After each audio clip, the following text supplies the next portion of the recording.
All right, ladies and gentlemen, good morning. Today is a good day, another good day the Lord have made. Yeah, we just have to thank God.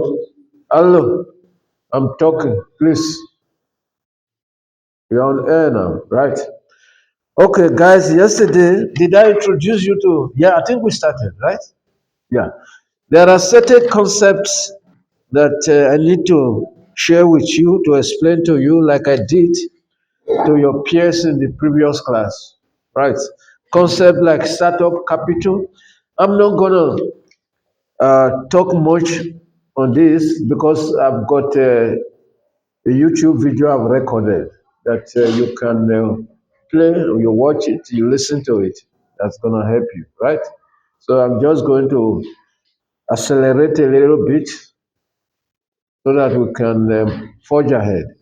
Then we got something like capital, like as we said there, things that are used by the business, right, which we could refer to as money and equipment. Then we talk about startup capital, what is required, capital that is required for you to start a business. Then we talk about the security guarantee, right? For example, you need money from the bank or whatever. Then the bank wants something from you because loaning money to someone or to an organization is a bit risky. What if that person refuses to pay? So the bank will need a kind of a guarantee to mitigate the risk that they will be exposed to, right? If it happens that you fail to pay back the money. Are you understanding what I'm saying? Do you understand? You at the back. Okay. Then we talk about cash flow, which means the movement of money in and out when you buy your products or you buy your stock. Hello, don't be dragging chairs on the floor, please. Yay! Didn't I tell you you must plug yourself before you start moving up and down? You must focus. Anything, guys, can I tell you something?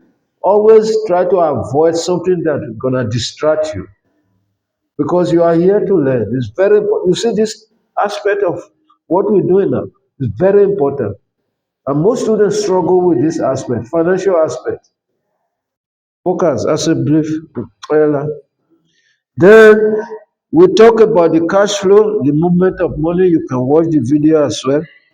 Then the break-even point. We talk exhaustively on the break-even point, which I believe could be something new to some of you here, most especially if you are not from business background or from or from such background that you can be able to understand the concept. Break-even point is a point in business at which your business is neither making profit nor making loss. You can describe it as a point in business where your business is floating, you know, where you are able to pay off your expenses without owing anybody and without making any loss, right? That is cash flow. Not cash flow, sorry to say, break even. Then we talked about profit. Profit is when you remove your cost of sales from your sales, right? Then you have your profit. In other words, we can call it gross profit.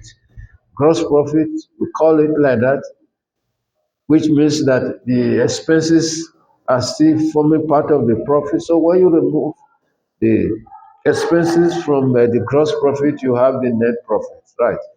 Then when we talk about the selling price, right? The selling price is the price at which you are prepared to sell your product, your offering price. Then the cost price is the price at which you procure, if you will, or acquired, or the price at which you bought your product.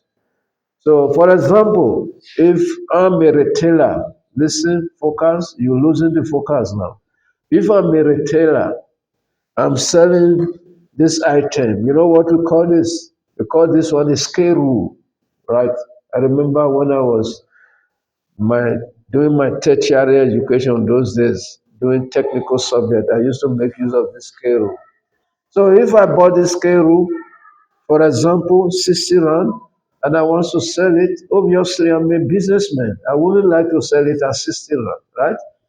I would like to make profit on top of it. Perhaps I can sell it, right? Or I can decide to sell it 100 bucks, right? 100 rand now.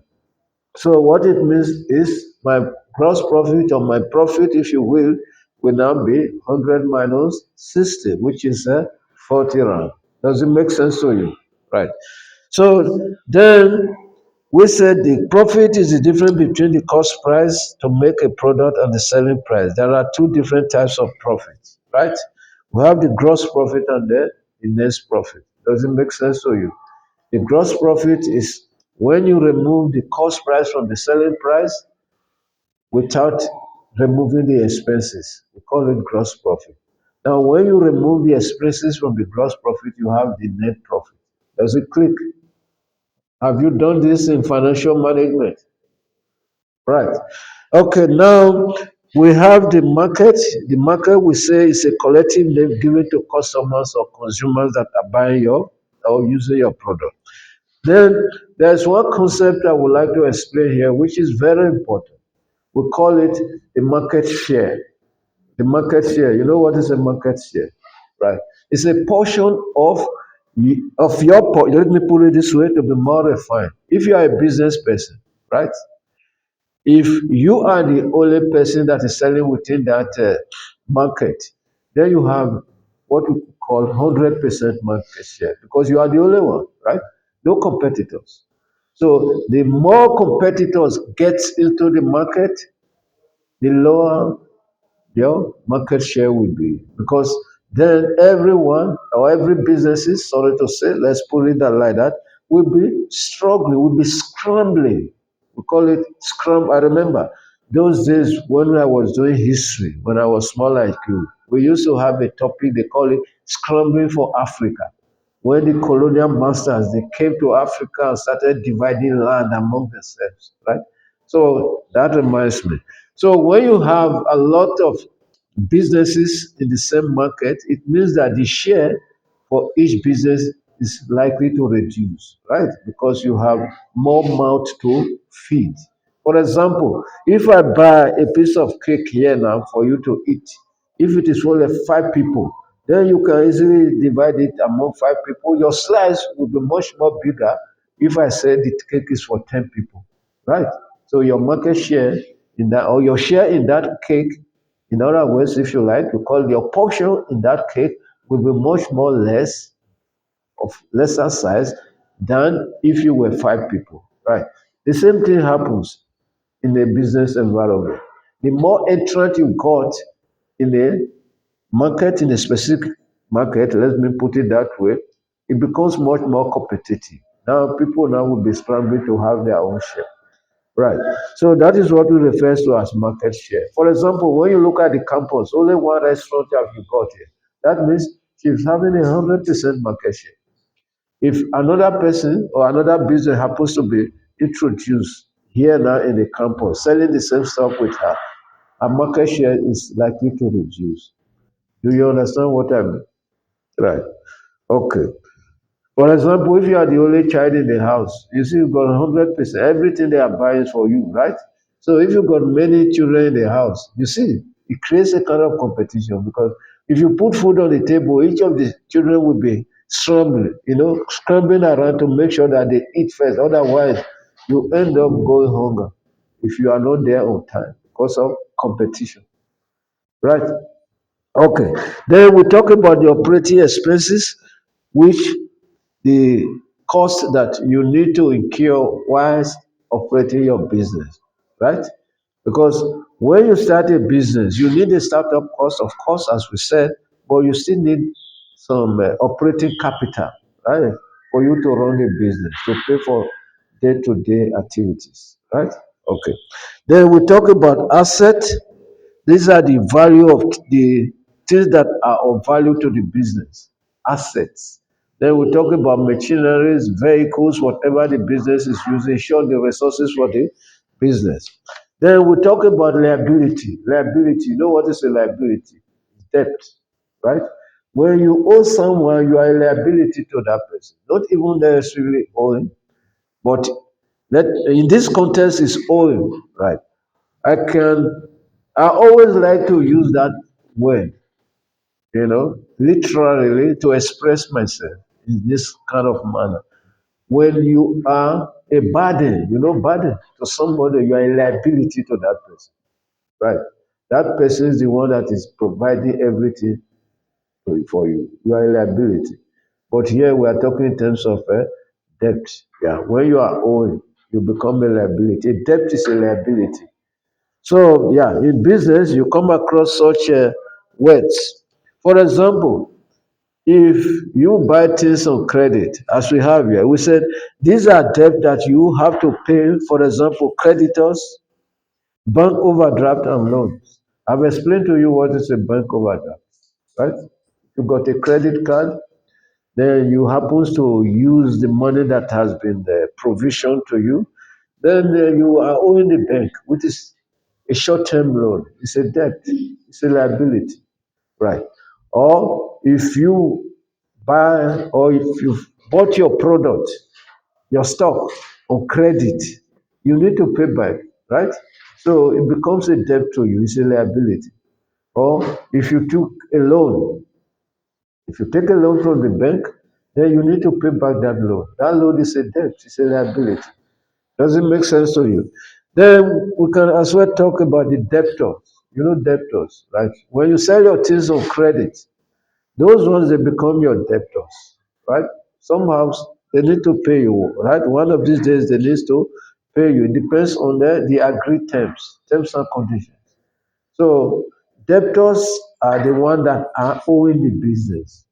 So I would encourage you, or I will advise you to know the differences between the concept debtors and the creditors, because people get confused. They don't know the difference. They can't be able, they find it difficult to differentiate, right? When you go and buy something on credit from your supplier, right? Or maybe you go to macro, you bought your stock on credit, right? So you are a debtor to micro. Micro is your creditor. Do you understand? Then we talk about the financial cycles, which we talk about the financial cycle of a business, which normally start from a set, which is 1 year, right? For example, it can start from February to March or whatever, or from it runs 1 year. So, like we got here said, uh, no, the financial cycle depends on the type of business. For entrepreneurs who are self-employed, the financial cycle is from 28th of February every year. So this means that if an entrepreneur start operating a business on 1st of November, the financial cycle will end on the 28th of February. Then we are going to talk because I haven't, this one was not included in the video. Potential cash flow problem. What do we mean by potential cash flow problem? Right. You see, we some of the businesses or most of the businesses they buy things on credit or they sell things on credit.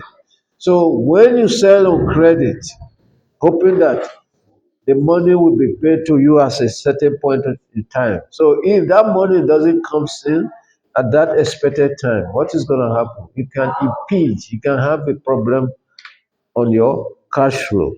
We said payment on terms. What do we mean by payment on terms? Right? This means that the buyer is allowed to pay off goods or services purchased instrumentally. That is credit sales. Then there is what we call bad debt. Bad debt. Sometimes somebody owes your business. Then you try by all means to resolve or to recover that money from your debtor. And eventually you tried by all means and it fails. So what you need to do is you have to write it off. So that kind of debt that can be written off due to the inability of the debtor to pay whatever he or she owed you is what we refer to as bad debt, right? Then, okay, bank clearance period. It's another word that you can come across here. Those days we used to make use of checks. Check. How many of you have seen a check here? Checkbook, right? Okay. You see, we are in the modern world of digital technology, you know, where things are more or less going into paperless. We used to have a checkbook. Big companies used to issue checks book. They issue checks to you, right? You go and deposit it in your account. It depends on the type of check. They're going to teach you in details in financial management, where you have open check and cross check, right? So it takes some days to be cleared, most especially if the banks are not the same. For example, the bank that is issuing the check, if it is different from the banks where you need to cash the check or where you need to get your money. So we got what we call clearance days, right?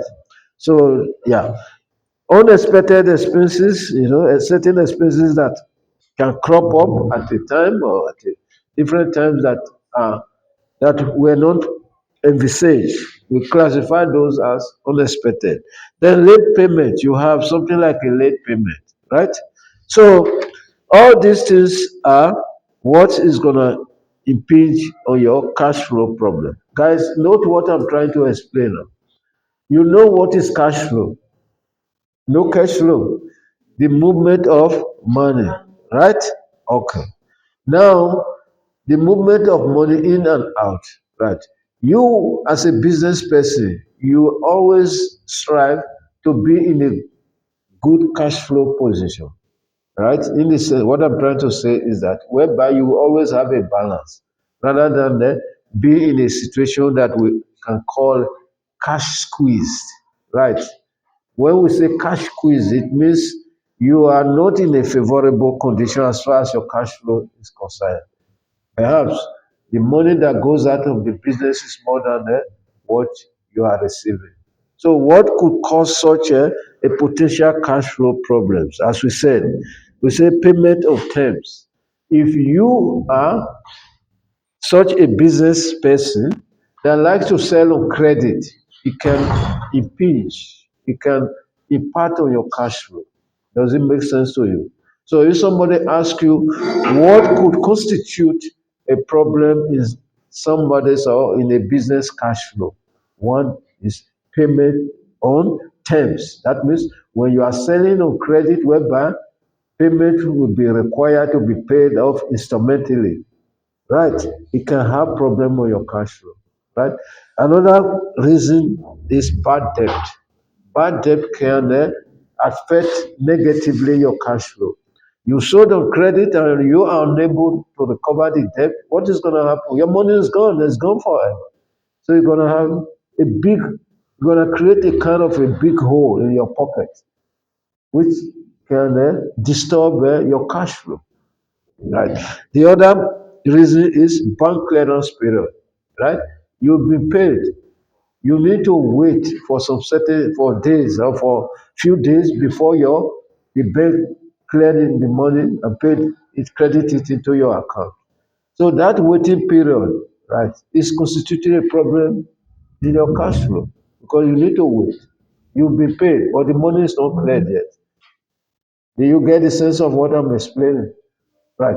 Then unexpected expenses, expenses that were not planned for. It could impede, it could have a negative impact on your cash flow. You understand what I mean? For example, somebody just called you now. Maybe we don't pray for bad thing that somebody pass away. What is gonna do? You're gonna take money from your business. You need to be there. Right.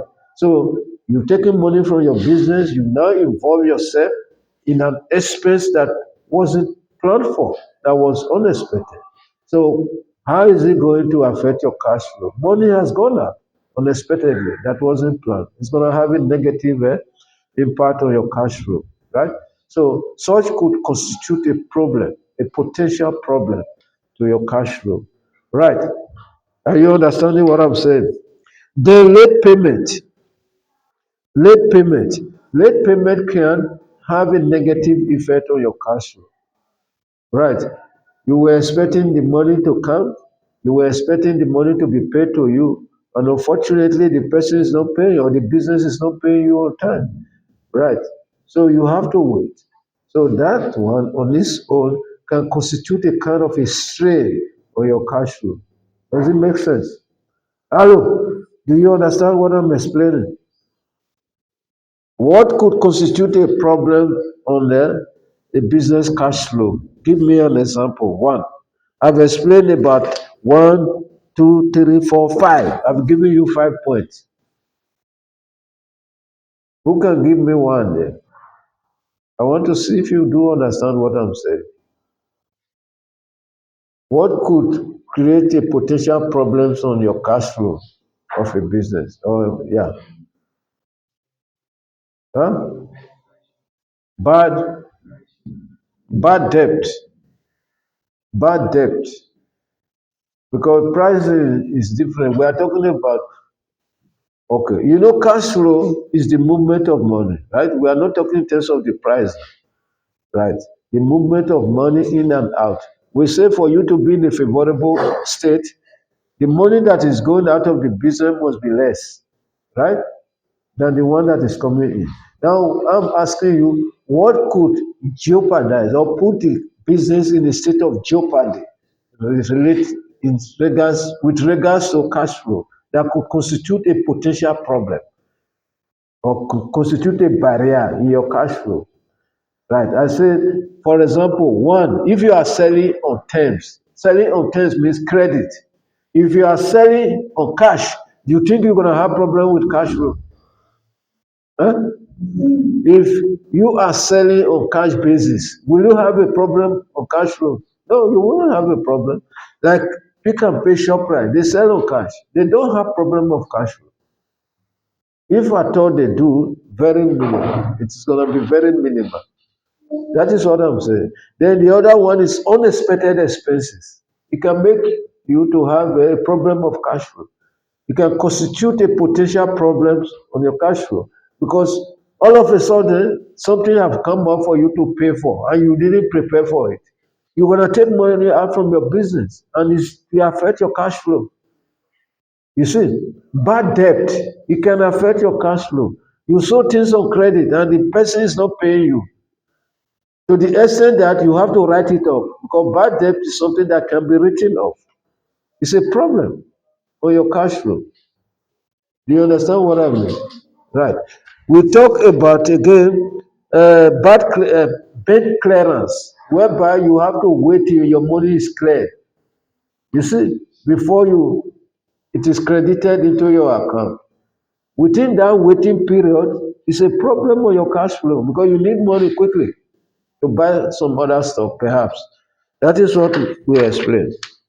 Then, yeah, late payment, of course. Right. So, how do we overcome? Guys, this aspect is very important. They're going to ask you in the exam, perhaps. Wait, what are you looking for? Okay. So, these are problems that could affect your cash flow, right?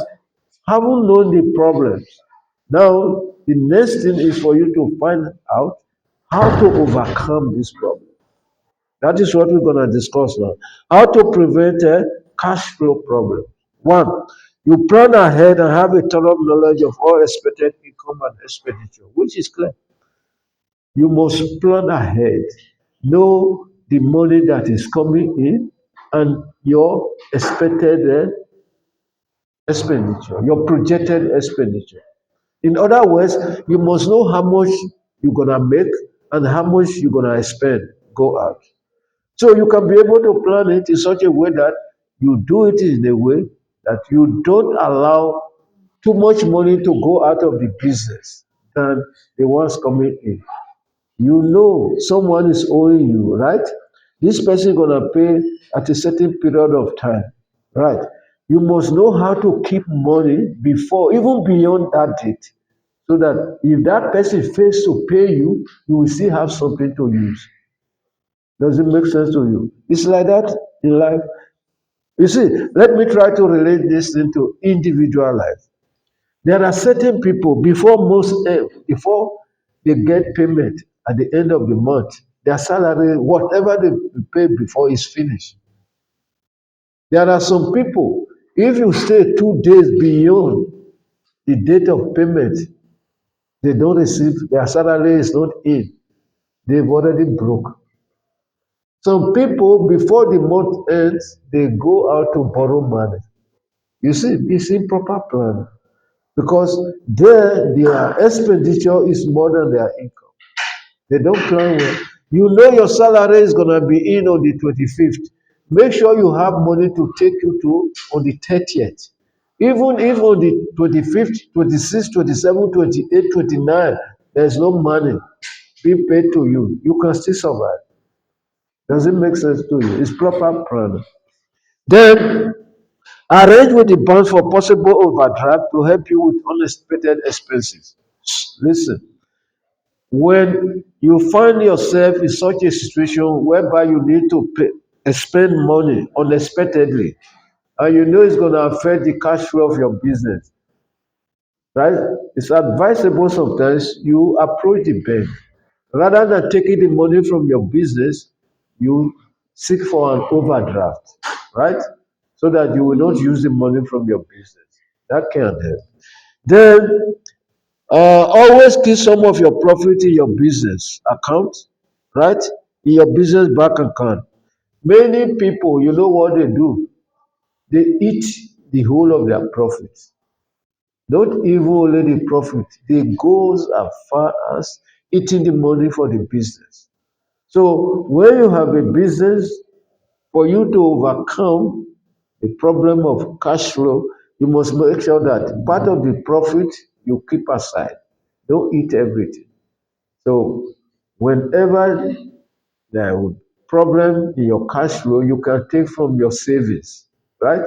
That is what we say here. Then we said, don't miss payment if you cannot pay the full amount. Okay, another thing again is that remember when you take something on credit, right? Even if you come to an extent that you don't have the money to pay, you don't miss it, right? You need to either make an arrangement or you pay half. That could help you to improve your cash flow. You can also communicate with the bank, right? Communicate if you expect to have a cash flow problem or tell your bank and creditors in advance, right? So that could help you. You need to do your administration properly, your bookkeeping, and you need to chase payment. Because if you are selling on credit, remember we said one of the conditions or what could constitute a potential cash flow problem is when you are selling on credit, right? But for you to overcome that problem, you must make sure that you chase payment. You sold something on credit, don't relax. Keep on chasing, phoning the customer. When are you going to pay the money? You know? But I'm not saying you must be insultive, man. You must talk nicely. Right. Make sure that you always send a reminder. I remember there was a time I also was it that was I think it was an account that was overdue, one of my accounts. I was getting SMS, no TV license. It was TV license. Every day, more than 4 times a day, getting SMS, receiving SMS for TV license. Pay your stuff. I was fed up. So that thing prompted me to go and pay my TV license. I said, it's getting too much now. When I wake up in the morning, the message is there. After a few hours, the message again. I said, no, I can't contain this. So it made me to go and pay my debt. So when you've sold on credit, make sure that you chase the payment. Right. Once you chase the payment and that person or the business happens to pay you, then you will be in a good position as far as the cash flow, your cash flow is concerned. Then you can as well try to practice cash on delivery, COD, rather than selling on credit, right? If you are selling on COD basis, you will not experience much of a cash flow problem, right? Then, so as we said, to round it up here in terms of how to overcome a cash flow problem, I would say that cash flow or cash, as we said, right, cash flow is the lifeblood of it. a business, right? It's like the blood flowing in your system. So if there is a problem with your blood circulation, what is going to happen? You are finished. If you go to the hospital and the doctor said there is problem in the circulation of your blood, your heart gonna skip beating, right? In the same vein, a business is like that. When there is a problem in the cash flow of a business, that business is having a, it's like a business, someone having a chronic disease, right? You must make sure that you fix it. Do you understand what I mean? So that is what we say in terms of cash flow. Your cash flow must be positive. How do we describe a cash flow that is positive? There must be a balance, right, in your bank account rather than being negative. So when you are in that kind of state, then we say your cash flow is positive. Then you can be able to run your business, right? So, guys, what is the time? How many minutes remaining? 1 minute left. So we are going to stop here so far. Then tomorrow we're gonna talk about the costing. Wait, sit down. Hello, yeah. Hello, who is this? Let me round up. Assembly. So we are going to look at the costing of the products. Hello, I'm talking. Please sit down. The costing of the product, right? Whereby we need to talk about the cost component, which is very important, right? We talk about the cost component and some other stuff that we need to talk about, right? Yeah.